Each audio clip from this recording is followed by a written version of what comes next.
લગાવી કેટલો ફાયદો કરી આપે છે, શું કરી આપે છે. સૌથી પહેલા આજે આપણે જોઈએ છે કે જગ્યા કેટલી ઓછી પેનલમાં આપણું કેટલું કામ થઈ શકે છે. જો તમને એ ખબર હોવી જોઈએ કે કયા પ્રકારની પેનલ લગાડવાથી મને ફાયદો થાય. આગળ બી જે મેં તમને કીધું હતું કે ભાઈ સોલાર પેનલો બનવા લાગી હતી ત્યારે સૌથી પહેલા કયા પ્રકારનું મટીરીયલ વાપરવું એ આપણને ખબર નથી. તો વર્લ્ડની સૌથી પહેલી સોલાર પેનલ સેલેનિયમના આખી મોટી પેનલ બનાવી. ખબર મેં પેલા વિડિયોમાં બી ઇમેજ શેર કરી તમારી સાથે. એની એફિશિયન્સી ખાલી 1% અને એની અંદરમાં એ લોકોએ જે વાયર જે યુઝ કર્યા હતા કનેક્શન માટે ગોલ્ડ ના હતા. હવે સાહેબ સોનું તો કેટલું મોંઘું છે, એ કરવા જઈએ તો ક્યાં થાય? કોપર ના બસ 12. એની જગ્યાએ સાહેબ સસ્તું મટીરીયલ એલ્યુમિનિયમ બી માર્કેટમાં અવેલેબલ થયું. મટીરીયલની અંદર બી નાના એક પછી પગલે એડવાન્સમેન્ટ થતા ગયા અને તમારી પાસે નવી પ્રકારની સોલાર પેનલના માટેના મટીરીયલ આવતા ગયા. સૌથી પહેલા આપણી પાસે અવેલેબલ હતા પોલીક્રિસ્ટલાઇન મટીરીયલ. કઈ? Polycrystalline material.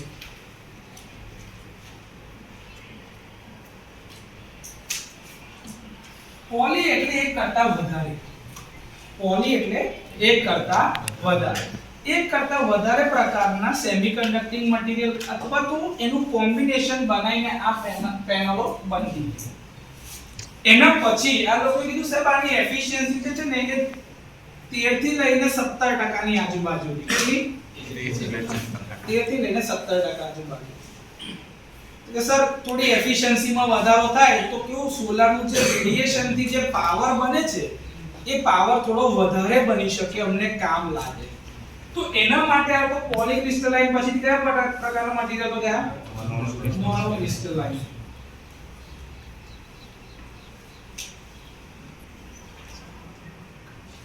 મોનોક્રિસ્ટલાઇન મટીરીયલ પર ગયા. આ મોનોક્રિસ્ટલાઇન મટીરીયલની ઉપર એફિશિયન્સી લોકોને મળવા લાગી 16 થી લઈને 18% થી 19% ની આજુબાજુ. બહુ વધારે નહીં પણ મળવા લાગી. પણ આ બધી પેનલોમાં એક ડિસએડવાન્ટેજ એવો થતો કે ધારો કે કોઈ બી એક પેનલ ઉપર જો છાંયો આવે ને તો એ આખી સ્ટ્રિંગનો જે પાવર જે સૌથી ઓછો હોય ને એ પાવર પ્રોડ્યુસ કરીને આઉટપુટમાં જવાનો. એટલે કે સાહેબ ધારો કે આ એક પેનલ જે છે આ સિરીઝમાં આવી રીતે લગાડેલી છે, ધારો કે 3 પેનલ અને એની જોડે પેરેલલમાં બીજી એક આવી રીતે સ્ટ્રિંગ લગાડી છે. ટોટલ આવી રીતે તમારી પેનલ કનેક્ટેડ છે. આ બંનેને ભેગું કરીને એક નેગેટિવ, આ બંનેને ભેગું કરીને એક પોઝિટિવ. આવો છે પોઝિટિવ નેગેટિવ પાવર, કેમ કે સોલાર તો ડીસી પાવર જ આપે. હવે ધારો કે આ પેનલ ઉપર અહીંયા આગળ એક પેનલની ઉપર જો ધારો કે અંધારું પડ્યું ને તો આખી સ્ટ્રિંગનો પાવર શું થઈ જશે? જેટલા ભાગ ઉપર અંધારું પડે એટલે એનું આઉટપુટ જેટલું ઓછું થાય ને એટલું જ ઓછું આઉટપુટ બહાર નીકળે. આવું સાહેબ આટલું બધું નુકસાન કોણ સહન કરે? તો એની જગ્યાએ નવું આવ્યું કે સાહેબ પેનલ જે છે ને આખી એને અડધી કરી નાખીએ તો એટલે પિક્ચરમાં આયા હાફ કટ. શું આવ્યું? Half cut. Mono PERC passivated emitter reaction control કે ભાઈ જેનાથી તમારું આઉટપુટ વધવા લાગે. મોનોપર હાફ કટ પેનલ પિક્ચરમાં આવી, જેના લીધે આઉટપુટમાં શું થાય કે આ અડધી પેનલ પર અંધારું છે ને સાહેબ તો બધાનું અડધું આઉટપુટ ઓછું થાય. અડધું આઉટપુટ તો મળે. સરવાળે જે આઉટપુટમાં વધારો થશે કે નહીં થાય? હજી તમને કહું છું કે ભાઈ આ પેનલો કયા પ્રકારની છે અલગ એના લીધે જે આઉટપુટમાં વધારો થાય છે એ બધી જ વસ્તુના પેરામીટર માટેનું એક ડિટેલ પ્રેઝન્ટેશન ને વિડિયો હું બનાવવાનો છું. અત્યારે આ બેસિક સમજાવું છું પણ પછી દરેક પેનલના એડવાન્ટેજ ડિસએડવાન્ટેજીસ ને તે બધું આપણે ડિટેલમાં સમજવાના છે. લેક્ચરની અંદર અહીંયા આગળ બધી વસ્તુના ફોટો ને તો તમને બતાવી નહીં શકું એટલે મારે શું કરવું પડશે? કોમ્પ્યુટર ટેકનોલોજી કાં તો સ્ક્રીન રેકોર્ડિંગનો સહારો લેવો પડે કે જેના અંદર હું તમને ઇમેજ સારી રીતે બતાવી શકું, એના એડવાન્ટેજ ડિસએડવાન્ટેજ કમ્પેર કરીને આપણે જોઈ શકીએ. એટલા માટે એને રેકોર્ડેડ ફોર્મમાં એક વિડિયો આપણે બનાવીશું એના માટે.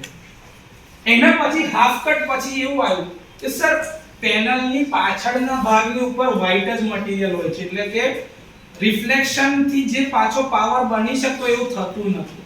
તો આ લોકો નવા પ્રકારના પેનલ લઈને આવ્યા, bifacial panel. Bifacial half cut mono પર સોલાર પેનલ, જેમાં બે બાજુની સાઈડ ઉપર સોલાર પેનલ જ હોય. એફિશિયન્સી વધવા લાગી. અત્યારે માર્કેટની અંદરમાં લઈને 19 થી લઈને 23% સુધીની એફિશિયન્સી મળે છે. રિસર્ચ લેવલ પર આના કરતા બી વધારે એફિશિયન્સી મળી શકે છે. તો જેટલી એફિશિયન્સી પેનલની સારી એટલું આઉટપુટ એ વધારે પ્રોડ્યુસ કરશે. આપણે હવે જે પેનલ સિલેક્ટ કરવી છે એ પેનલ સિલેક્ટ કરવા માટે મારી પાસે જે પેરામીટર છે એ પેરામીટર હું એક વસ્તુ ફિક્સ કરું છું કે સર મારે 3.3 કિલોવોટનો જ પાવર લેવાનો છે. કેટલો? એના માટે હું કઈ પેનલ લગાડું તો એમાં મારે કેટલા મોડ્યુલની જરૂર પડી એની આજે આપણે ગણતરી શીખવાના છીએ. ઓકે, પાકું? આપણી જે વાત થઈએ કે સૌથી પહેલા સર સોલાર પેનલ જે અલગ અલગ પ્રકારની હમણાં સુધી આપણે જોઈ, આ સોલાર પેનલમાં સૌથી મેઇન પેરામીટર જે હતો એની ટેકનોલોજીના લીધે જેનું આઉટપુટ બનતું હતું એટલે કે એની એફિશિયન્સી. જેની એફિશિયન્સી સારી એ પેનલ લોકો લગાવવાનું પસંદ કરે છે. પણ જેમ જેમ એફિશિયન્સી વધતી જાય તો બને તેનું કોમર્શિયલ પ્રોડક્શન ઓછું હોય તો આપણને પેનલ મોંઘી બી મળતી હોય અને અમુક પેલો જૂનો સ્ટોક હોય તે સસ્તામાં બી મળી જાય. તો બે કન્ડિશન હોઈ શકે. એક પસંદ કરવા માટે કે ભાઈ એફિશિયન્સી લોકો જોતા હોય, પાવર રેટિંગ જોતા હોય, ઇકોનોમી કેમ કે ખર્ચો બી એક પ્રમાણનો હોય. આના ઉપર બીજી એક પેરામીટર છે જે જગ્યા, ઇન્સ્ટોલેશનની સ્પેસ કેટલી અવેલેબલ છે એના રૂફ પર, એ બી તો જોવું પડશે ને. બીજું એની બિલ્ડિંગ ઇન્ફોર્મેશન. શું જોઈશે? Building information.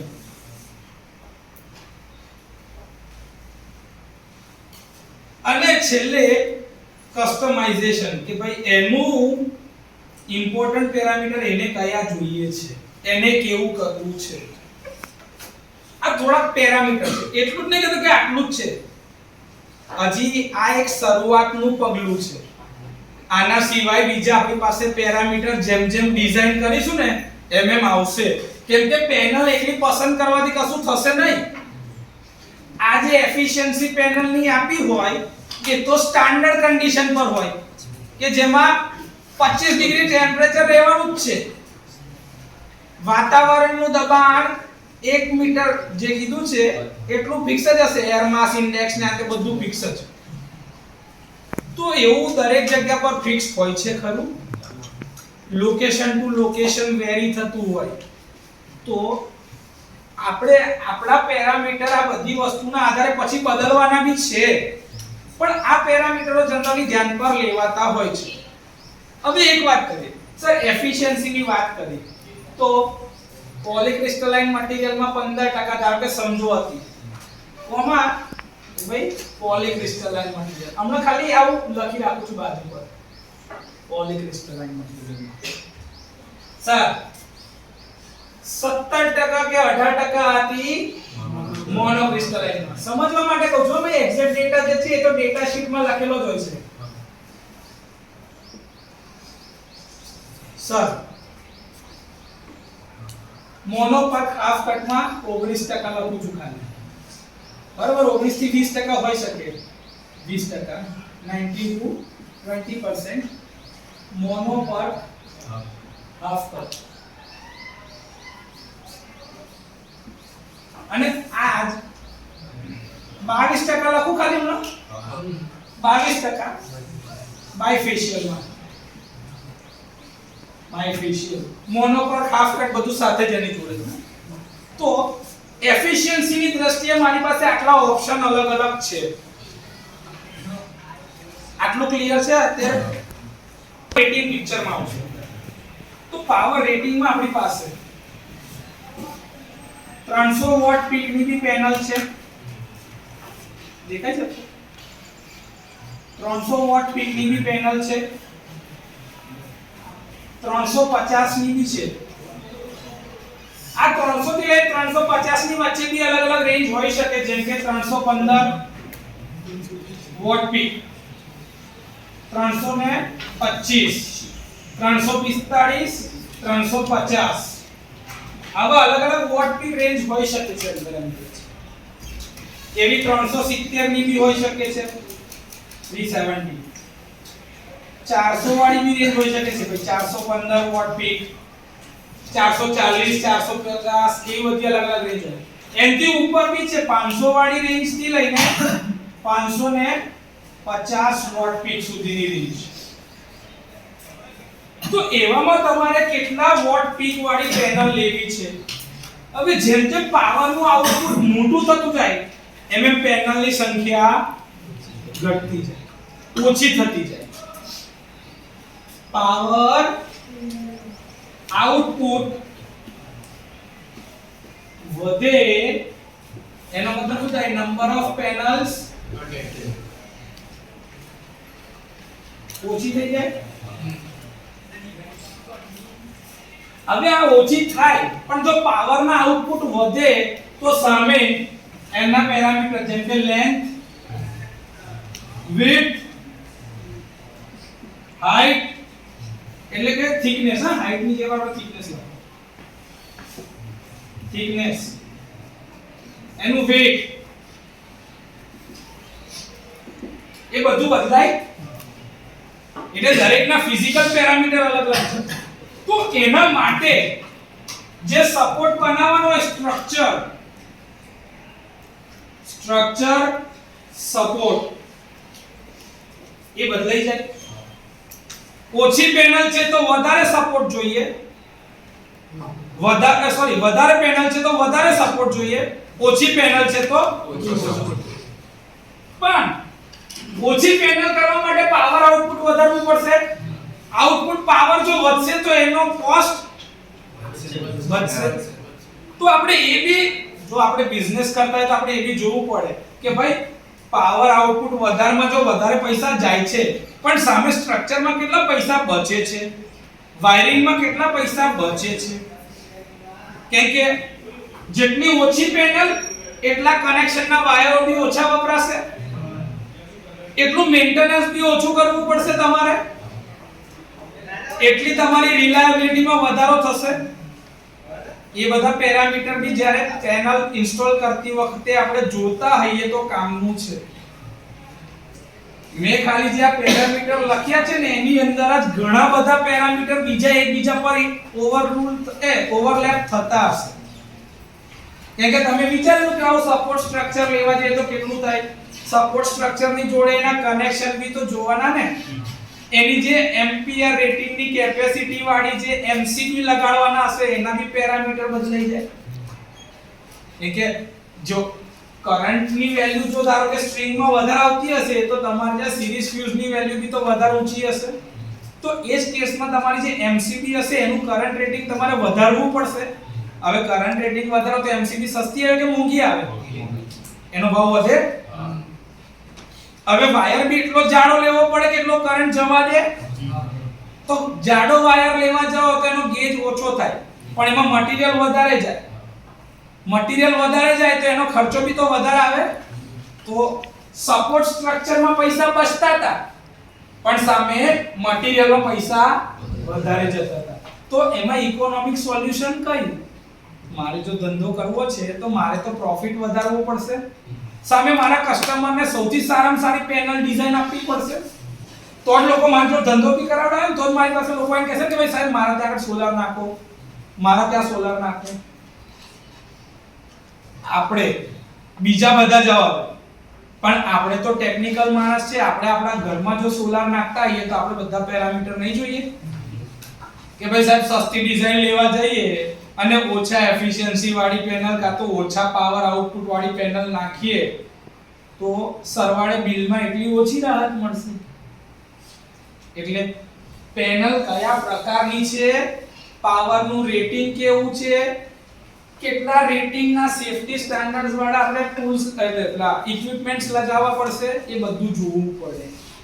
ટેકનિકલ માણસ આપણે છીએ તો આપણે આપણા ઘરે કોઈ બી વસ્તુ ઇલેક્ટ્રિકલ ને રિલેટેડ લાગતી હોય તો આ વસ્તુ જોવી જરૂરી છે. હજી આગળનો પેરામીટર જોઈએ સર ઇકોનોમી. તો કોસ્ટ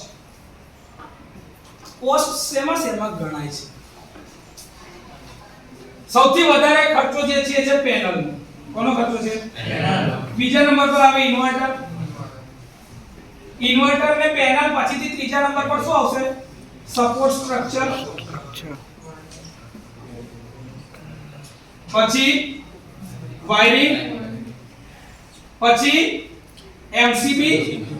એમાં પાછી બે હશે ડીસી અને એસી બંનેની.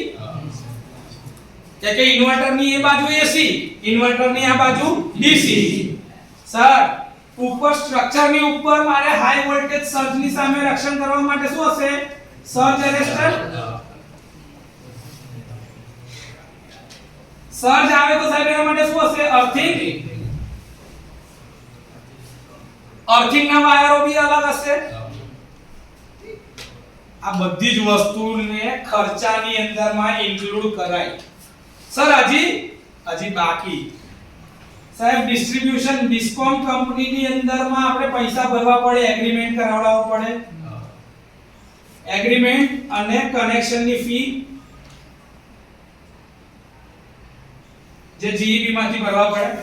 બીજું એના પોર્ટલ ઉપરથી તમે લોગિન કરીને તમે લેતા હોય તો સબસિડી વગરવાળી પેનલ જેમ કે નોન ડીસીઆર પેનલ લેતા હોઈએ આપણે, જેમાં ડીસીઆર એટલે કે ડોમેસ્ટિક કન્ટેન્ટ રિક્વાયર્ડ. ડીસીઆર એટલે શું છે?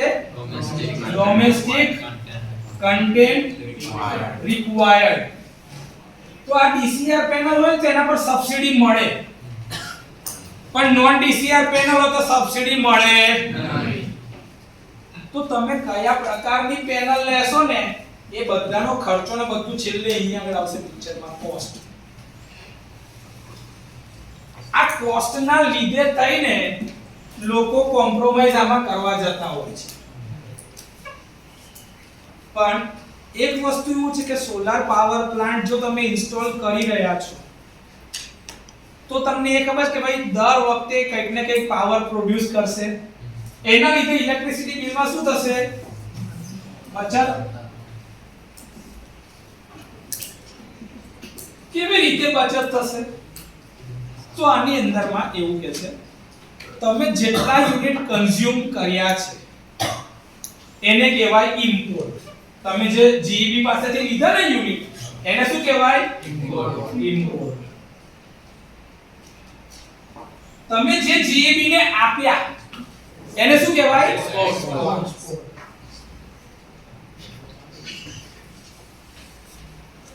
ઇમ્પોર્ટ અને એક્સપોર્ટ ના યુનિટની સામે યુનિટ કટની પોલિસી છે. ધારો કે તમે એ મહિનામાં ઇમ્પોર્ટ કર્યા યુનિટ 400 છે. કેટલા? 400.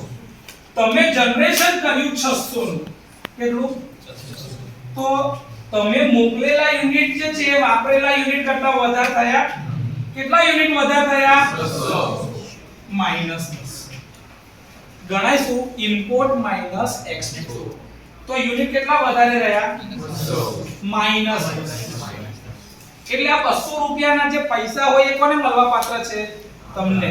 કોણ આપશે? જીઈબી. જો યુનિટની સામે યુનિટ તો કટ કરી દીધા એટલે એ મહિને આપણે જોથી બિલ લેવાના પણ બિલની અંદરમાં ફ્યુઅલ ચાર્જ બી લાગેલો હોય, મીટર ચાર્જ બી લાગેલો હોય, ફિક્સ ચાર્જ બી લાગેલો હોય. તમે તમારું બિલ જોયું છે? તો એ બધામાં બી માઈનસ તો જોઈએ કે નહીં? આ તો યુનિટની સામે યુનિટ કટ મળ્યા. આ 200 રૂપિયાની અંદર તમારી પાસે એક એગ્રીમેન્ટ કર્યો હોય એમજીવીસીએલ કા તો ડીજીવીસીએલ, યુજીવીસીએલ, પીજીવીસીએલ, ટોરેન્ટ, કોઈ બી કંપનીએ તમારા જોડે એક એગ્રીમેન્ટ કર્યો જેમાં કીધું હોય કે તમે એક યુનિટ પ્રોડ્યુસ કરશો તો તમને 2 રૂપિયા ને 25 પૈસા આપીશું. અમે તમને 2 રૂપિયા ને 25 પૈસા ચૂકવીશું. તો એને અત્યારે આ મહિનામાં કેટલા રૂપિયા ચૂકવવા થાય? 2.25 ગુણ્યા 200 450. તો જીઈબી મને કેટલા રૂપિયા આપે છે? તો મારો પેબેક પીરિયડ ગણવા માટે મારે શું કરે ખબર છે? 400 ની સામે 400 યુનિટ નું તો બિલ 0 થઈ જ ગયું. તો મારે એ પૈસા તો બચી ગયા.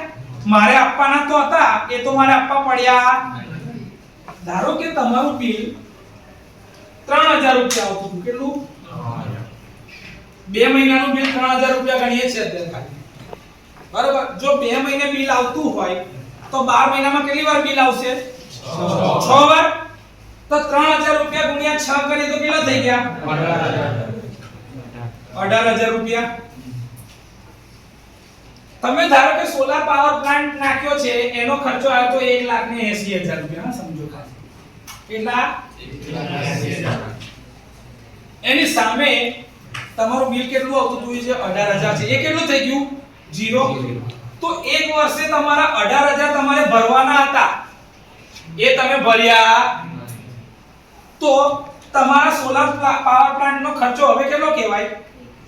180 તો બીજા વર્ષે કેટલા થઈ ગયા? 1,62,000 રૂપિયા હજી પાછા લેવાના નીકળે છે. આને કહેવાય રિટર્ન ઓન ઇન્વેસ્ટમેન્ટ. શું કહેવાય? ROI. શું કહેવાય? ROI. ઓકે. એટલે 180 વાળો પ્લાન્ટ તમારો હવે કેટલાનો થઈ ગયો? 1,62,000 નો થઈ ગયો. બીજા વર્ષે તમને જીઈબી તરફથી 15000 રૂપિયા મળ્યા. કે 15000? તો એવું કે છે કે આ મોડ્યુલ જે છે કન્ટિન્યુઅસ જો કામ કરતું હોય તો એની ડેટા શીટમાં લખ્યું છે કે એની અંદરમાં 2 થી 3% નું ડિગ્રેડેશન થાય, પાવર તમારો ઓછો થતો જાય. તો પહેલા વર્ષે તમારું જે બચત થઈ હતી હવે કેટલા થઈ ગયા? બીજા વર્ષે પહેલા કેટલા હતા? 18000. પછી કેટલા થઈ ગયા? કદાચ આટલા બધા ના બી થાય, પણ એવું થયું કે તમે ઘરમાં તમે કંઈક નવી વસ્તુ બીજી લાયા એટલે કન્ઝમ્પશન વધ્યું તો બચત ઓછી થઈ. તો 15000 રૂપિયા બીજા માઈનસ કરો એટલે 162 માંથી 15 જાય તો કેટલા થઈ ગયા? 1,47,000. તો 2 વર્ષ પછી તમારા પ્લાન્ટની વેલ્યુ કેટલી થઈ ગઈ હવે? 1,20,000. તો તમે પૈસા કેટલા પાછા લઈ લીધા? 180 માંથી 33,000 રૂપિયા પાછા આવી ગયા. ત્રીજા વર્ષે આ જ વસ્તુ તમારા 13,000 રૂપિયા પાછા આવે. કેટલા?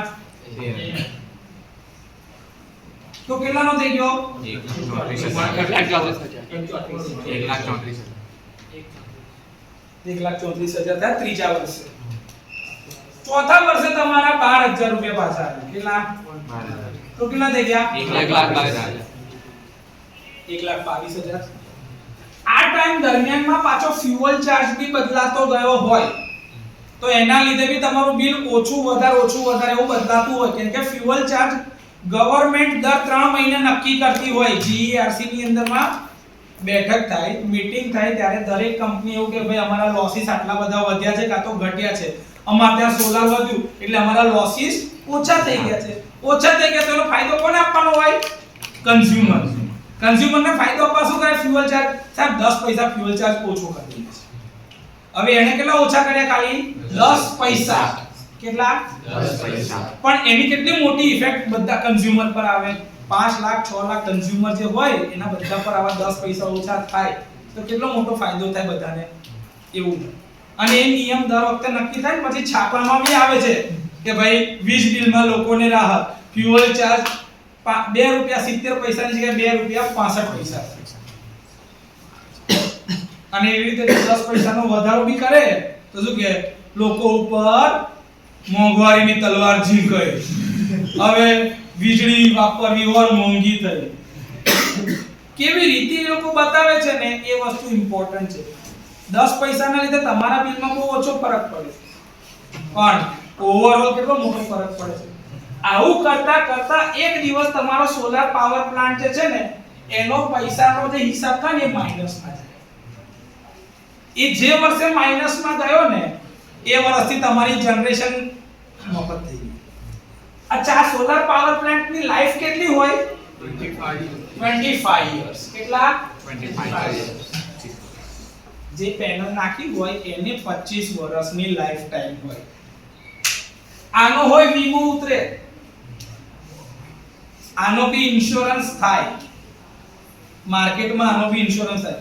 આનો થઈ જવાનું થાય ફિઝિકલ ડેમેજ, નેચરલ કેલેમિટીઝ ના કેસની અંદર માં કે ભાઈ વાવાઝોડું હોય તો પેનલ આખી ઉછળીને ફેંકાઈ ગઈ, સમજો કહું છું, એ કેસની અંદર માં તમને વળતર મળવા પાત્ર છે. કંપનીઓએ આના બી ક્લેમ ઉતારવાનું ચાલુ કર્યું છે. એ તમે કેવું 1200 નું કંઈક પ્રીમિયમ ભરવાનું અને આખો પાવર પ્લાન્ટ સિક્યોર, દર વર્ષે પ્રીમિયમ ભર દેવાનું, તો 25 વર્ષ લગી તમે એવા 1000 બચાવો કે ભાઈ 1000 રૂપિયા. પણ જ્યારે પેનલ આવું બધું થાય ને બધી ઉડી જાય કાં તો કોકને કંઈક નુકસાન બી થાય ને તો બી વીમા કંપનીએ પૈસા ચૂકવવા જવાબદાર છે. તો એ તો ફાયદો કહેવાય ને. આપણે ગાડીમાં નહીં લેતા ઇન્સ્યોરન્સ, ઓન ડેમેજ અને થર્ડ પાર્ટી લઈએ છે કે નહીં, એવું આ પ્લાન્ટનો બી ઇન્સ્યોરન્સ હોય છે જેમાં બધી ટર્મ્સ એન્ડ કન્ડિશન્સ લખાયેલી હોય. આને કહેવાય રિટર્ન ઓન ઇન્વેસ્ટમેન્ટ, ROI. કોઈ બી કસ્ટમર તમારી પાસેથી જો પ્લાન્ટ ઇન્સ્ટોલેશન કરાવવા માંગતું હોય તો એ એવું પૂછે કે સાહેબ મારો પ્લાન્ટ મફત ક્યારે થઈ જશે, કેટલા વર્ષ પછી મને ફાયદો થશે આમાં. આ બહુ ઇમ્પોર્ટન્ટ પેરામીટર છે રિટર્ન ઓન ઇન્વેસ્ટમેન્ટ. હવે આગળ જઈએ. બીજી એક પેરામીટર જેની આપણે વાત કરીએ છે જગ્યા. શું છે? સ્પેસ.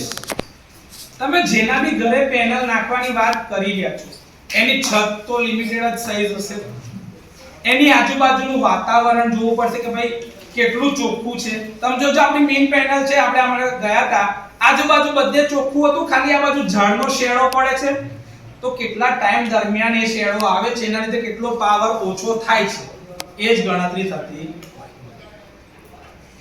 આ બધું સોફ્ટવેરમાં બી ગણતરી થાય છે. એના માટે આપણે PVSys કરીને સોફ્ટવેર બહુ સિમ્પલ છે ને બહુ વપરાશમાં વધારે છે એવું સોફ્ટવેર છે PVSys. શું છે? PVSys. 2 વર્ષથી આપણા છોકરાઓ આના ઉપર પ્રોજેક્ટ કરે છે, છેલ્લા 2 વર્ષથી છોકરાઓ. એ પ્રોજેક્ટની અંદરમાં પેરામીટર કેવી રીતે નખાય એ બધું જ મેં એમને શીખવાડ્યું છે અને એ લોકોએ બી પોતાનો પ્રોજેક્ટ રિપોર્ટ બનાવ્યો છે, એમાં આ બધી વસ્તુ ઇન્ફોર્મ કરી છે કે આ સોફ્ટવેર કેવી રીતે વાપરી શકાય, એની ઇન્ફોર્મેશન શું છે.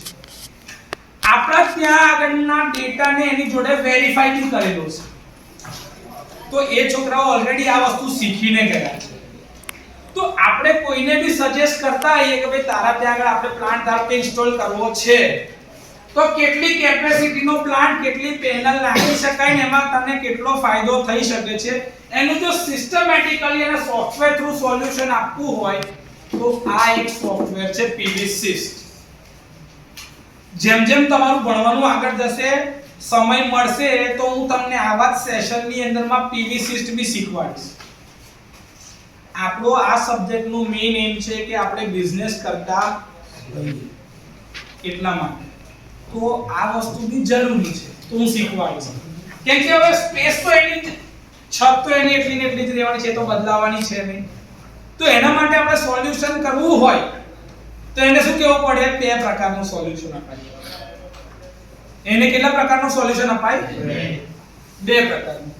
એક કે ભાઈ તારી જગ્યા લિમિટેડ છે તો તને 2 પ્રકારે સજેશન અપાય. એક કે તારું જીરો બિલ આવવું જોઈએ, દર મહિને બિલ કેટલું આવવું જોઈએ?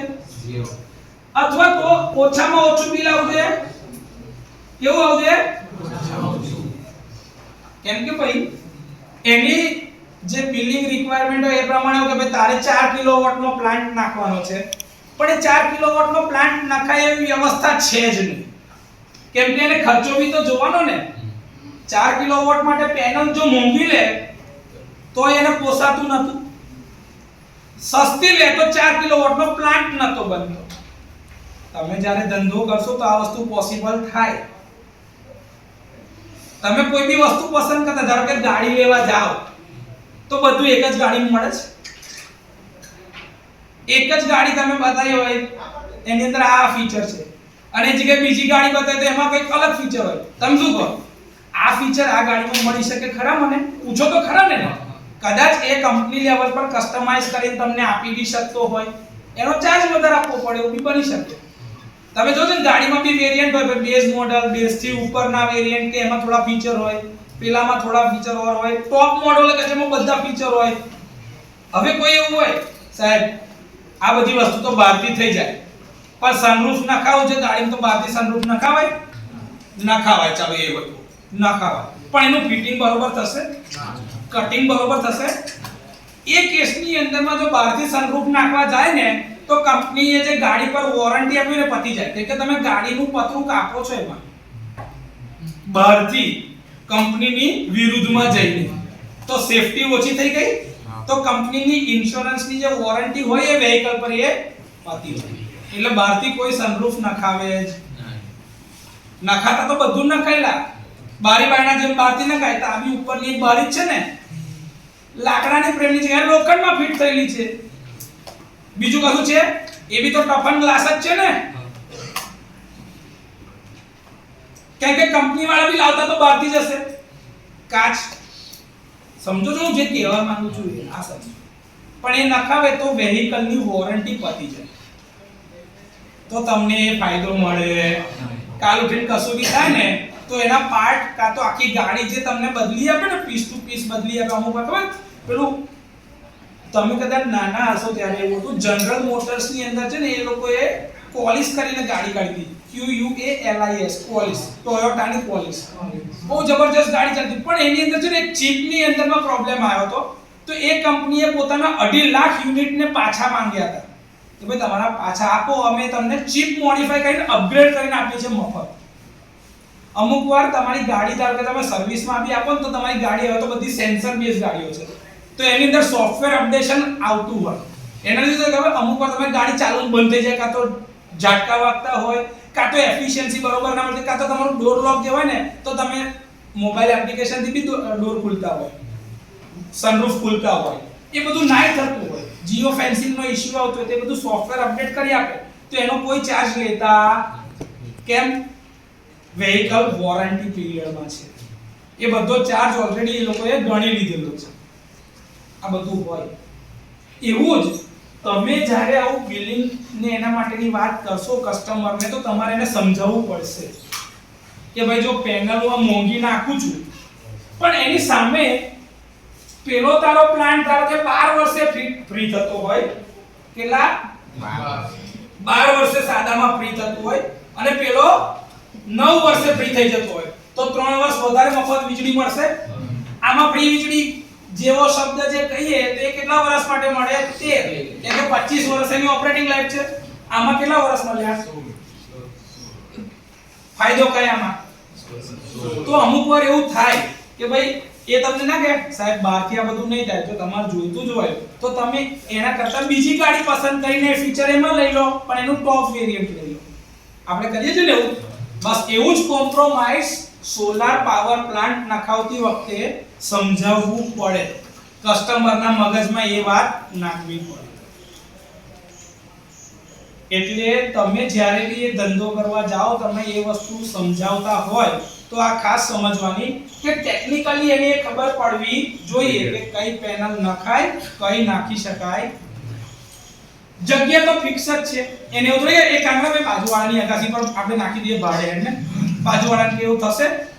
જીઈબી વાળા જ એની જોડે એગ્રીમેન્ટ ના કરે, કેમ કે આ જ્યારે એગ્રીમેન્ટ થતો હોય ને તો જીઈબી સાથે થતો, અને જીઈબી ની જોડે તમારે ઇન્ડેક્સની નકલ, જો ધારો કે નવું જ ઘર હોય તો ઇન્ડેક્સની નકલ, સોસાયટીની પરમિશન. તમે ધારો કે ઉપર નીચે રહેતા હોય ને નીચે કોઈ બીજું રહેતું હોય, ઉપર તમારો માળ છે, નીચે કોઈ બીજાનો માળ છે, તમે ડુપ્લેક્સમાં એવી રીતે અલગ અલગ બે મકાન કર્યા બહારથી એન્ટ્રી કરીને, તો ઉપરવાળાએ નીચેના મકાનની બી એનઓસી લેવી પડે, કેમ કે સ્ટ્રક્ચર બને ને તો એનો ભાર પડે. એના લીધે બને કે નીચેના ઘરવાળાને નુકસાન જાય તો નીચેવાળો તમને પરમિશન આપવો જોઈએ. આ ફ્લેટ હોય ને ફ્લેટ, એમાં એટલે જ સોલાર પેનલ છે ને એ કોઈ નખાવે ના પર્સનલ, પણ હવે એ બી ચાલુ થઈ ગયા છે. સોલાર પેનલ છે ને ફ્લેટમાં બી લોકો નખાવે, પણ એ કોમર્શિયલ માટે, એટલે કે કોમન યુઝ માટે, જેમ કે પાણીની કોમન મોટર ચલાવવી હોય, લિફ્ટ, બધા ફ્લોર પરની કોમન લાઇટિંગ ચલાવવી હોય, દરેકના ઘરે જે કોમન આવતી હોય લાઇટિંગ, એક કોમન જે આખા ફ્લેટની એરિયા કે ભાઈ પાર્કિંગ એરિયા, સરાઉન્ડિંગ એરિયા, એનો જે બી સપ્લાય હોય એ બધું સોલાર પર કવર કરાય, કેમ કે એ કેવું છે? કોમન, એના પર કોઈ હક કરી શકે. તમે એવું કહો સારું તો 10 માળની બિલ્ડિંગ છે, 10મો માળ મારો છે સાહેબ, મારું સોલાર વાપરવું છે 10મા માળે, તો તમારે 1 થી 9 માળ વાળાની એનઓસી લેવી પડે. નિયમ મુજબ. એની એકલાની નહીં, ફાયર સેફટી ની એનઓસી ને બધું તમારી પાસે હોવું જરૂરી છે. હા, બધી જ વસ્તુ કે કોઈ બી ઇન્સિડન્ટ બની શકે છે. તમારી પાસે બધી વ્યવસ્થા એ દરેક બિલ્ડિંગ વાળા પાસે હવે કોમન આ લોકોએ કમ્પલસરી કરી દીધું છે. જ્યારથી આવા બધા એક્સિડન્ટ્સ થયા છે ત્યારથી કે ભાઈ ફાયર સેફટી ની એનઓસી જોઈએ, બિલ્ડિંગ ની પરમિશન, ભાઈ મજબૂતીનું સર્ટિફિકેટ જોઈએ, ટાઈમે તમારે એની રિન્યુ કરાવવી પડે. એવી જ રીતે સોલાર પાવર પ્લાન્ટ જ્યારે તમે નાખો ને ત્યારે બી તમારે આવી એનઓસી લેવી ફરજિયાત છે, અને તો જ જીઈબી વાળો તમને પેનલ નાખવા માટેનું એગ્રીમેન્ટ કરે. નહીં તો તમે લગાવી તો હકો, પણ જીઈબી તમને કનેક્ટ ના કરવા દે તો શું કરો? તો કઈ નહીં સાહેબ, આઇલેન્ડેડ મોડમાં માં જીઈબી નો સપ્લાય નહીં લો, એવી બી વ્યવસ્થા છે. પણ એ વ્યવસ્થા કરો ને તો ચોમાસામાં અંધારામાં રહેવું પડે. હા, કારણ કે તમે જેટલો પાવર પ્રોડ્યુસ કરો તમે જાતે જ વાપરો, જીઈબી પાસેથી પાવર ના લેતા હોય તો એને આઇલેન્ડેડ મોડ કહેવાય. આઇલેન્ડેડ મોડ એટલે કેવું? ટાપુ, જમીન વચ્ચે અને આજુબાજુ બધે પાણી. તમારે ચાલવું હોય હવે તો પાણી પર તો ચલાશે નહીં, બીજે જમીન પર તો જવું પડશે, એટલે બીજી વ્યવસ્થા તો. ગ્રીડ કનેક્ટેડ મોડ એટલે તમને અહીંથી હોય સપ્લાય મળી શકે, તમે પોતાનો હોય સપ્લાય જનરેટ કરી શકો. એ બી ઇમ્પોર્ટન્ટ છે. એટલે સ્પેસ તમે બદલી શકવાના નથી. તો એના માટે બે ક્રાઇટેરિયામાં કોમ્પ્રોમાઇઝ કરવું પડે. કાં તો બિલ ઝીરો કરાવવા માટેની વાત કરો તો મોંઘી પેનલ નાખો, વધારે એફિશિયન્સી વાળી નાખો. કાં તો ઓછામાં ઓછું બિલ ભરાય તો એમાં એના બજેટમાં આવે એવી પેનલ નાખો. બીજી વસ્તુ છે એની બિલિંગ ઇન્ફોર્મેશન, કે એને લોડ રિક્વાયરમેન્ટ કેટલી છે એ ખબર હોવી જોઈએ. એના આધારે જ નક્કી થાય કે એને કેટલી કેપેસિટીનું સોલાર નખાશે. છેલ્લે વસ્તુ છે કસ્ટમાઇઝેશન. આ કસ્ટમાઇઝેશન જે છે ને એ બહુ મસ્ત વસ્તુ. તમે કોઈ ધારો કે ગાડી બુક કરવા જાઓ તો તમને કહે સર થોડું કસ્ટમાઇઝ થશે, તમને એસેસરીઝ તમને જોઈતી ને એમાં હું સેટિંગ કરી આપીશ. સર ડાયરેક્ટ ડિસ્કાઉન્ટ તો નહીં આપે, પણ એક આપણો 20000 ની એસેસરી મફત કરી દઈશ, સીટ કવર નાખી દઈશ, આવું બધું ખબર આવું કસ્ટમાઇઝ કરી આપે છે. સાહેબ કોઈ કહેતા તમારા માટે છે, પણ એવું બધાને કહેતો હોય. બસ આમાં બી એવું જ છે કે કસ્ટમાઇઝેશનમાં શું કહું સર, જો એક્ચ્યુઅલી તો કેવું છે એફિશિયન્સી કંપની એવું કહે છે, પણ તમે એની રેગ્યુલર ક્લીનલીનેસ રાખો ને તો તમારે પાવર આઉટપુટ વધારે મળશે, તો ઓછી કેપેસિટીમાં બી તમારે વધારે પાવર મળશે. તો એના માટે તમે શું કરી શકો છો સાહેબ, આપણી પાસે ક્લીનિંગ સિસ્ટમ છે, ઓટોમેટિક ક્લીનિંગ સિસ્ટમ 1200 રૂપિયાની છે સાહેબ. કહેતા હોય તો ભેગી તમારે ત્યાં આગળ નાખી દઈશ. તમારે કશું કરવાનું નહીં સાહેબ, ખાલી એની સ્વિચ ચાલુ રાખવાની, રોજ જે હાંજેની મેં તો ધોવાઈ જાય, કાં તો એની અંદર આપણે ઓટોમેશન મૂકી દઈશું, એટલે એને બીજો એક ધંધો બી આવી ગયો, બીજો એક કસ્ટમર કે પેનલ તો નખાય, ક્લીનિંગ સિસ્ટમ ય નખાઈ ગઈ. સવાલ જ નહીં ને. ક્લીનિંગ સિસ્ટમ ની અંદર બી તો સાહેબ મેન્ટેનન્સ કરાવડાવવું પડે ટાઈમે. કદાચ કે ભાઈ એની મોટર જામ થઈ ગઈ, એનો ટાઈમિંગ ખરાબ થઈ ગયો સાહેબ, ટાઈમર સર્કિટ ખરાબ થઈ ગઈ, એના પેલા સ્પ્રિંકલર્સ મૂકેલા એ ખરાબ થઈ ગયા સાહેબ, રબર ઘસાઈ ગયા કે રબર થી ક્લીન કરી દીધું, કાં તો એની અંદર કકડું બી આવતું હોય છે. આપણા સ્ટુડન્ટોએ એસએસઆઈપી ની અંદરમાં સોલાર પેનલ ક્લીનિંગ સિસ્ટમ પર એક પ્રોજેક્ટ બી કરેલો છે, એનું ફાઇનાન્સ બી 18000 રૂપિયા મળેલું છે અહીંયાથી. તો તમે બી એવું કંઈક વિચારી શકો છો કે એકલો સાહેબ પેનલનો ધંધો નહીં, કસ્ટમાઇઝેશન સાહેબ ક્લીનિંગ બી અમારી તરફથી આપી. કાં તો સાહેબ કે સર આપણે એમસી હોય કરીએ છીએ, દર 15 દિવસે સાહેબ છોકરો આવીને તમારે પેનલ ધોઈ નાખશે, એની કીટ બી આવે છે સાહેબ, એ બી જોઈ જશે, એટલે તમારા પેનલનો આઉટપુટમાં કેટલો ફરક પડે ક્લીનિંગ થી એ બી તમને દેખાશે. આપણા ત્યાં આગળ બી આપણે એ વસ્તુ ટાઈમે કરી જોઈ છે કે દર 15 દિવસે પેનલ ધોયા પછીથી એ 13-14 દિવસ વાળો આઉટપુટ અને પહેલા બીજા દિવસ વાળો આઉટપુટ એ બે કમ્પેર કરીએ ને તો કમસે કમ 40 થી 50 યુનિટ આખા દિવસના બદલાય છે. એ 40 યુનિટ એક બાજુથી, બીજી બાજુથી બીજા 40 થી 60 યુનિટ, તો 100 યુનિટ રોજના, તો 30 દિવસના 3000 યુનિટ. 3000 યુનિટ એટલે એક યુનિટ પર 6 રૂપિયા બી ગણીએ તો 18000 રૂપિયાનો ચોખ્ખો ફાયદો થાય ખાલી પેનલ સાફ કરવા. સમજો છો? એટલે ક્લિનિંગ સિસ્ટમનું ઇમ્પોર્ટન્સ કેટલું છે હું તમારી પાસે છે ને મોડા આવી રીતે વાત નહીં કરું. જ્યારે આપણે આગળ આને ડિટેલમાં શીખીશું ને ત્યારે આનો ડેટા બી શેર કરીશ. મારા પ્રોજેક્ટ વાળા છોકરાઓ જે આ કામ કરે છે એમને તો આ વસ્તુ મેં લાઈવ બતાવી જ છે. ફરક કે જો તમને ડેટામાં રીડિંગમાં તરત જ ફરક દેખાશે. અને એટલે જ આપણા ત્યાં આગળ જે આ જે ક્લિનિંગ વાળા જે આખું ગ્રુપ છે ને એના માણસને કોન્ટ્રાક્ટરનું એટલે જ કહું કે ભાઈ દર અઠવાડિયે તારે ઉપર જઈને મારા પેનલો ચોખ્ખી કરી આપવાની. કપડું તો મારી દેવાનું ઉપર એની આજુબાજુનું નજીકનું જે હોય ને એનું ક્લીનિંગ જોઈ લેવડાવવાનું. કે છાંયડો પડે ને તો આઉટપુટ ઓછું થાય. અહીં સુધી કોઈને કોઈ ડાઉટ હોય તો બોલો. નહીં તો સૌથી પહેલી આપણી પાસે પેનલ જે છે એ છે ટોપસન ની જે આપણે ત્યાં આગળ લાગેલી છે. આ ટોપસન ની પેનલ છે. એના પેરામીટર લખીએ. જે આપણે ત્યાં લાગે એનું નામ છે TEL24P315. આનું નામ છે. એનું મેક્સિમમ પાવર કેટલો છે? PM 315 watt peak. V maximum power point ના voltage VMP 37. Current 8.50. VOC open circuit ના વોલ્ટેજ છે 45. ISC 9.10 ampere. Any efficiency 16.21%.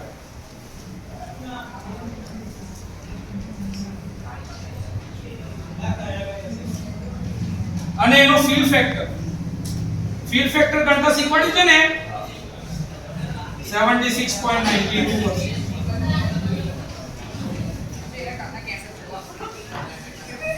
Fill factor 76.92% છે. આ તમારી એક પેનલ છે. કેટલી છે? એક પેનલ.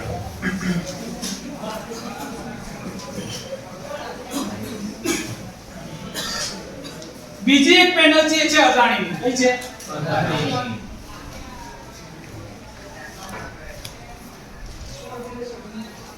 અને એમાં એ છે ASP 7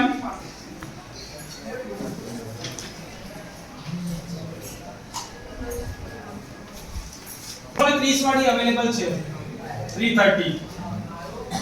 હવે આ PM ને VMP ને બધું અહીંયા લખી દઈએ. એનો મેક્સિમમ પાવર કેટલો છે? 330 વોટ પીક. એનો મેક્સિમમ પાવર પરનો વોલ્ટેજ VMP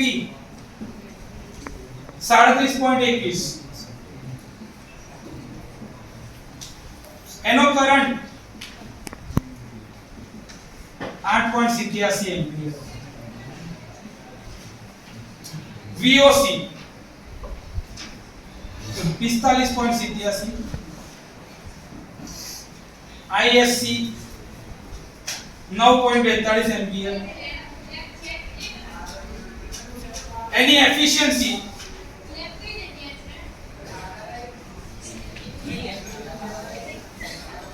16.84%. એનો ફીલ ફેક્ટર નથી આપ્યો તમારથી ગણાશે. ફીલ ફેક્ટર કેવી રીતે ગણીશું? VMP into IMP upon VOC into ISC. ચલો VMP કેટલા છે? 37.21. IMP કેટલા છે? 8.87 upon 45.87 VOC અને ISC 9.42. કેટલો છે ભાઈ ફીલ ફેક્ટર ગણો તો? 67.78. 67.78. ઓછો છે? 67.78%. આનો જો ફીલ ફેક્ટર કેટલો? 76.92%. હા આ ઓછો તમે ઘણી વાર ભૂલ કરી લાગે છે. જો ગણતરી 21 ઇન્ટુ 8.87 હા મેં કીધું લગભગ પેનો આંકડો હરખો જ આવે કે તો બધા પેરામીટર નજીક જ છે જો 37 તો 37.21 315 તો 330 850 887 45 તો 45 87 910 તો 982 એફિશિયન્સી 16 કે 16 84 તો આ 76 થી પેલું 67 તો ના જ હોય ને કેટલો આવે છે 76.40% આટલો આવે છે ભાઈ ફિલ ફેક્ટર આ રીતે ગણીએ તો પાકું હવે હું ડાયરેક્ટ લખી દઉં અહીંયા તો આટલી જગ્યા બચી જાય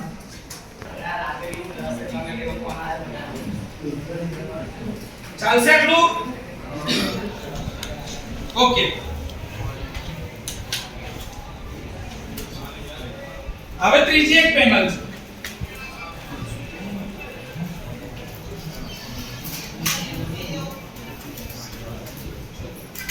કેટલી લે છે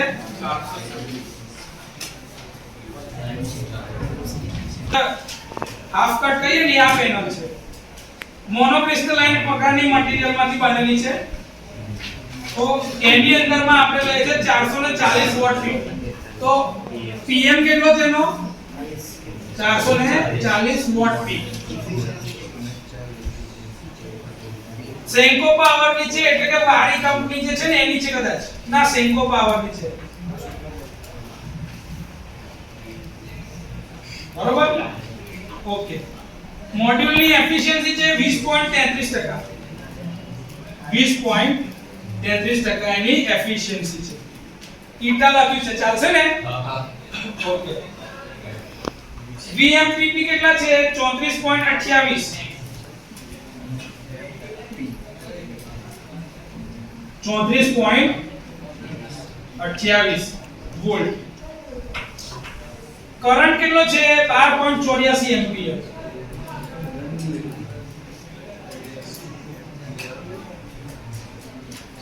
VOC કેટલા છે 40.95 અને ISC કેટલો છે 13.74 ચલો આનો ફીલ ફેક્ટર કેટલો થાય ગણો તો સીધું ગણો 34.28 into 12.84 divided by 40.95 into 13.74 ચલો ફીલ ફેક્ટર આનો કેટલો થશે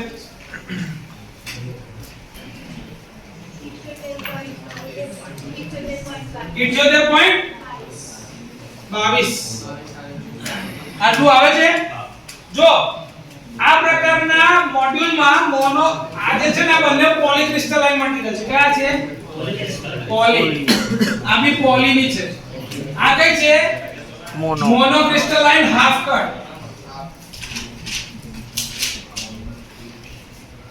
આની એફિશિયન્સી બી વધારે છે એનું કરંટ રેટિંગ બી વધારે છે જો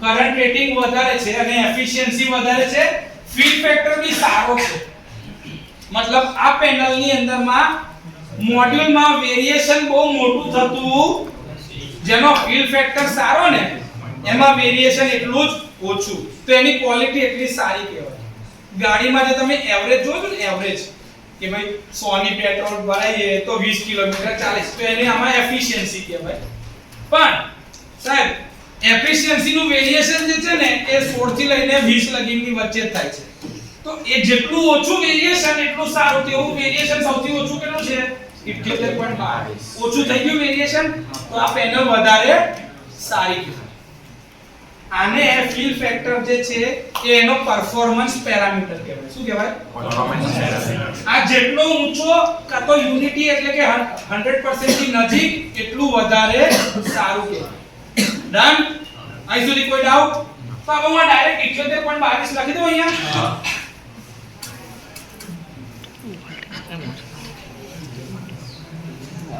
78.22% ક્લિયર ઓકે હવે આપણી પાસે વારી કંપનીની પેનલ છે વારી ડબલ આર હશે ના ડબલ એ છે વારી આ કંપનીની પેનલ એક છે WSMD 515 કેટલા છે 515 હવે આની અંદરમાં વોટ પીક કેટલા છે એટલે PM 515 VMP તો કે 40.99 વોલ્ટ કરંટ કેટલો છે 12.57 IMP 12.57 એમ્પિયર VOC 48.86 ISC 13.49 મોડ્યુલની એફિશિયન્સી 20.01 આનો ફીલ ફેક્ટર ગણવાનો છે કેવી રીતે ગણશો ભાઈ 77.59 આખું ગણી નાખ્યું કેવી રીતે ગણ્યું તો કે ભાઈ VMP IMP divide by VOC ISC કેટલું આવે તે ગણો તો ભાઈ 40.99 12.57 divided by 48.86 into 13.49 78.2 પૂછ છે ખાલી 217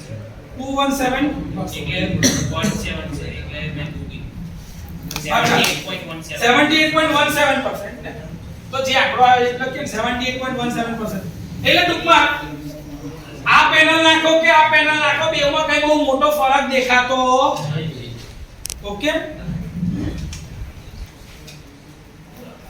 ચલો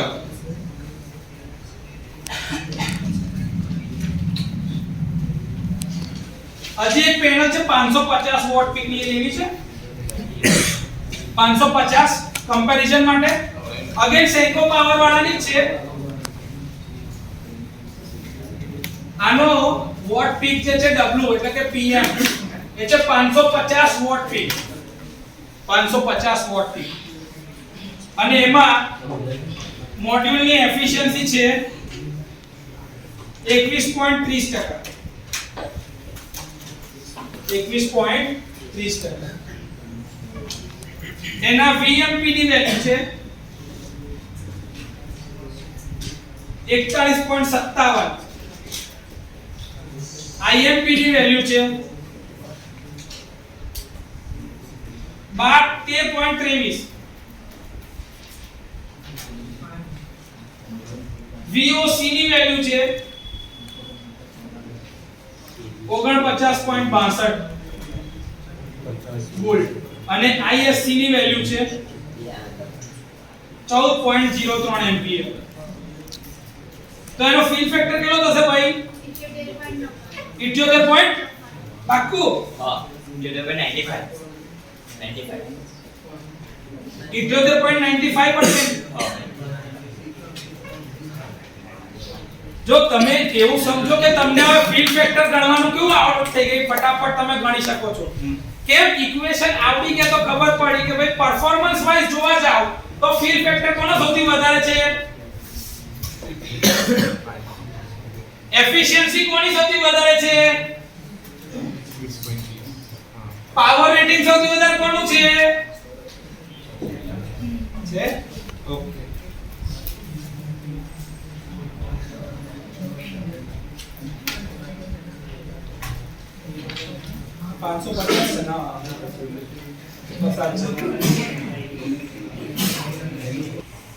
સર આ બધીમાં જેમ PM વધે છે એમ વોલ્ટેજ પણ વધે છે તો આ જે ત્રિજ્યામાં છે એમાં કેમ ઘટે છે હા જો આ તમે હવે જે પેનો જો છો ને હાફ કટ છે શું છે હાફ કટ એટલે તમે સેલ ને અડધેથી કટ કર્યા અને એ અડધા કટ કરેલા સેલ એને પેરેલલમાં લગાડ્યા પેરેલલમાં લગાડીએ તો શું વધે કરંટ એટલે તમે જોશો ને તો હવે કરંટના રેટિંગ વધતા ગયા as compared to this એટલે હાફ કટ થાય ને તો એનું કરંટ રેટિંગ ડબલ. તમે વિચારો કે તમે ધારો કે એક રસ્તે જઈ રહ્યા છો, પણ એ જ રસ્તા પરથી એક બાજુ બ્રિજ બી આવે ને એક બાજુ નીચેથી બી જવાય, તો માણસને જવાના કેટલા રસ્તા થઈ ગયા આવે? તો ટ્રાફિક પહેલા ધારો કે અહીંથી 10 વ્હીકલ આવતા હતા, તો 10 વ્હીકલ એક સાથે જાય તો સાહેબ ટ્રાફિક જામ થતો હતો, પણ હવે બ્રિજ થઈ ગયો પછીથી ઓછો થઈ ગયો ટ્રાફિક. અડધા ઉપરથી જાય છે, અડધા એવું ના કહી શકાય સાહેબ એવું બાજુથી 5 જાય છે, એવું નથી. જેને સાહેબ ડાયરેક્ટ જવું હશે, આગળ રસ્તામાં નીચે કામ ના હોય ને આગળ જ જવું હોય, તે સીધો શું ચડી જાય? બ્રિજ. બ્રિજ ચડી જવાનો ફાયદો શું સાહેબ? સર્કલ ના આવે, સિગ્નલ ના આવે, ટ્રાફિક ના નડે, જ્યાં જવો ત્યાં ઝડપથી પહોંચાય. હા કે ના?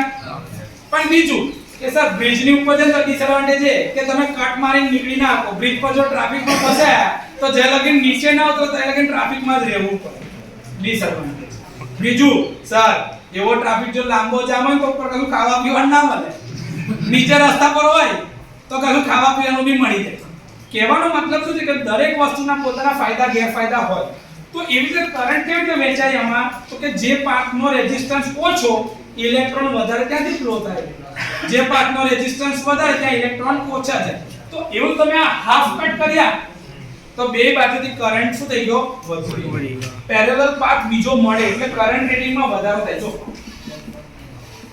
Okay clear? તમારો જે ડાઉટ હતો એ પૂછ્યો તો સારું કર્યું, તો તમને જવાબ મળી ગયો. આમાં હજી બી કોઈ ડાઉટ હોય તો હજી બોલો. કોઈ ડાઉટ છે? ફીલ ફેક્ટર સુધીની ગણતરી દરેકને આવડી ગઈ? ઓકે. હવે હું કહું છું કે મારે 5 કિલોવોટ નો પ્લાન્ટ બનાવવો છે. કેટલા? 5 કિલોવોટ પીક નો પ્લાન્ટ મારે બનાવવો છે. તો મારે નંબર ઓફ મોડ્યુલ્સ કેટલા જોઈશે આ બધામાંથી? મને કહેશો કોઈ ગણીને?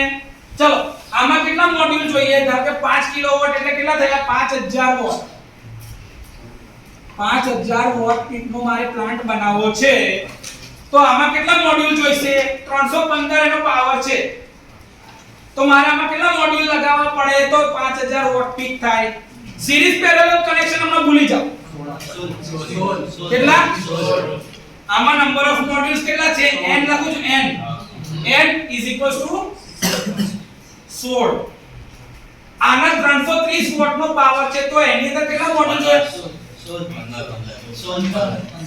ના 15 ની ઉપર થોડું બી આવે તો એટલે 16 જ કરાય. તો આમાં બી 16. આમાં કેટલા મોડ્યુલ જશે?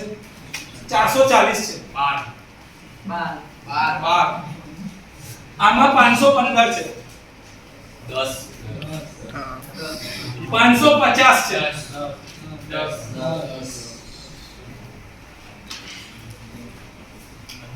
જો જેને દરેક કન્ટેન્ટ હતો, જગ્યાનો ઇશ્યુ હતો, આ મટીરીયલના પેનલ નાખે તો એને કેટલા યુનિટ નાખવા પડતા હતા? 16. એની જગ્યા પર આ નાખે તો 10.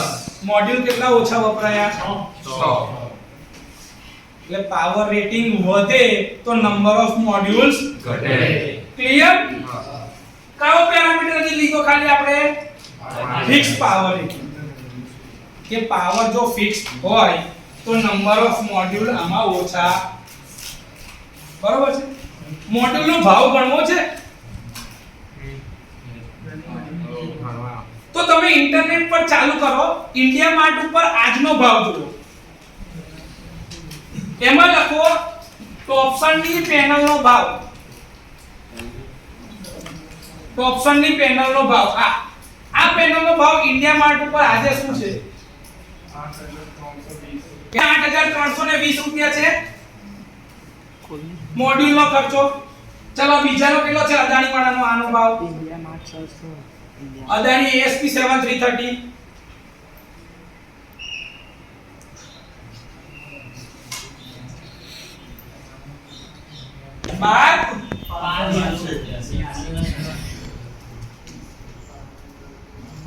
આટલો ભાવ છે. ચલો સાન્કો પાવર ની તમે ખાલી 440 વોટ પીક ની પાવર કો સાન્કો પાવર કંપની નો મોનો પર ખાસ કર, કેમ કે એમાં ડેટા શીટ માં એનું નામ કે કોડ લખ્યું નહીં કશું. સાન્કો પાવર એવું લખ્યું છે. આ છે પણ 440 વોટ પીક માટે જ છે. જોજો ભાઈ પાકું એક કે સાંગો પાવરમાં 550 વોટ પીક બી છે એટલે કહું છું આ 530 વાળાને કેટલા છે 19,800 સર 14,000 આના 14,000 14000 રૂપિયા આના કેટલા છે WSMD 515 ના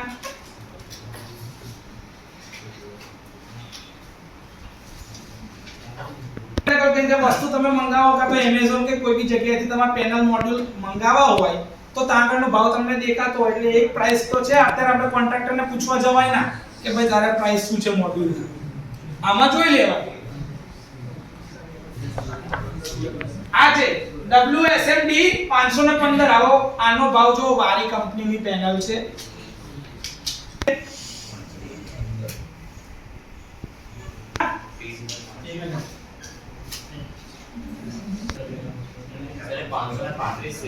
હા હા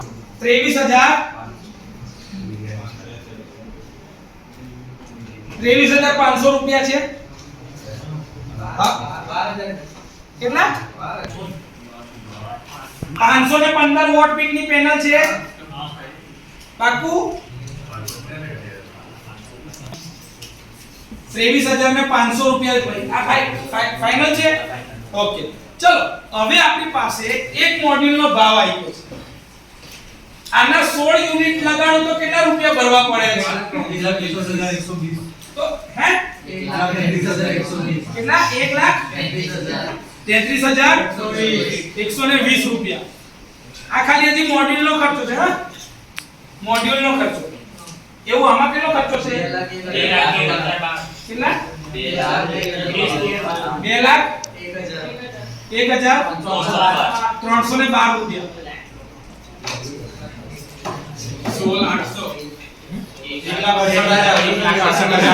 1,58,000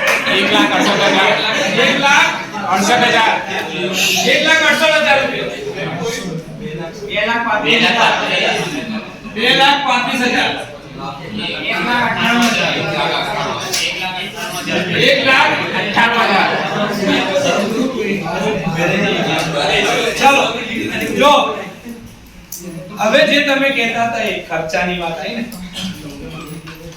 1,98,000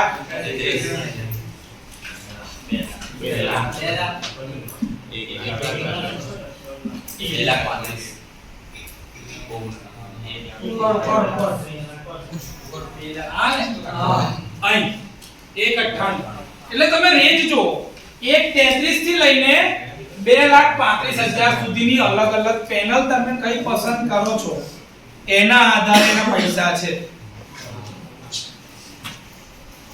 તમે કોને કઈ પેનલ લગાવી છે એના માટે તમારે શું કેવું પડે પછી કે સાહેબ તમે બોલો પેનલનો ખર્ચો થાય જ એના ટ્રાન્સપોર્ટેશન ને અંતે બધું અલગ અલગ હોય છે હજી આપણે તો એ કશું ગણ્યું નહીં આપણે તો હજી શું કર્યું ઇન્ડિયા માર્ટ પર જે ભાવ છે આપણે એ નાખ્યો છે પણ એના લોકલ ડિસ્ટ્રીબ્યુટર પાસેથી એનો એક્ચ્યુઅલ ભાવ તમને મળી જાય કે અત્યારે મિસાલ આટલામાં ભાવ ભલે લખ્યો હોય કેમ કે આ લોકો લખે શું વસ્તુ પર ભાવ લખે એના કરતા 8,320 લખે ચાલ આ તમને 7,400 પડશે આ તમને 12,582 લખ્યા છે પણ સાહેબ તમને 11,300 છેલ્લી કરી આપું છું એવી જ રીતે સાહેબ 14,000 લખ્યા છે પણ તમારા માટે છેલ્લો ભાવ 11,500 ડિસ્કાઉન્ટેડ પ્રાઇસ ની સાથે તમને પર મોડ્યુલ પ્રાઇસ મળતી હોય તો એના આધારે તમારે જોવાનું કે ભાઈ કસ્ટમરને તમે કઈ પેનલ આપી શકો છો કેમ કે તમે જ્યારે ઇન્સ્ટોલર બનો કે સોલાર પાવર પ્લાન્ટ નાખવા જાઓ તો જરૂરી નથી કે બધી કંપનીની પેનલના ડિસ્ટ્રીબ્યુટર તમે હોવ તમારે અમુક કંપનીના ડિસ્ટ્રીબ્યુટર તરીકે તમે હોય કે ભાઈ મારે ત્યાં ટાટાની પેનલ આપી છે મારે રિલાયન્સની પેનલ આપી છે મારે સાહેબ આપણે અદાણીની પેનલ આપી છે મારે વારીની જ પેનલનો ધંધો કરવો છે તો એ તમારી પાસે ડિસ્ટ્રીબ્યુટરશિપ જે કંપનીની હશે એની સોલર પેનલ તમે આપશો એની અંદર વાતચીત તો તમે પેરામીટરની જ કરશો લોડ કન્ઝમ્પશન જેનો વધારે હશે એને તમે વધારે વોટ પીકની પેનલ આપશો લોડ કન્ઝમ્પશન જેનું ઓછું હશે એને ઓછા વોટ પીકની આપશો તો ભલે પેલાનો પાવર બી 5 વોટ પીક નો છે, પેલો બી 5000 વોટ પીક નો છે, એટલે કે 5 કિલોવોટ નો છે પ્લાન્ટ બે જગ્યાએ, પણ બંનેનું કોસ્ટિંગ અલગ અલગ હશે. અહીં સુધી કોઈને કોઈ ડાઉટ હોય તો બોલો. એટલે એક જ હરકી કેપેસિટી નો પ્લાન્ટ બે અલગ અલગ જગ્યાએ જો નખાય તો એની સાઈઝ બદલાય, એનો ખર્ચો ક્લિયર. અહીં સુધી કોઈને કોઈ ડાઉટ?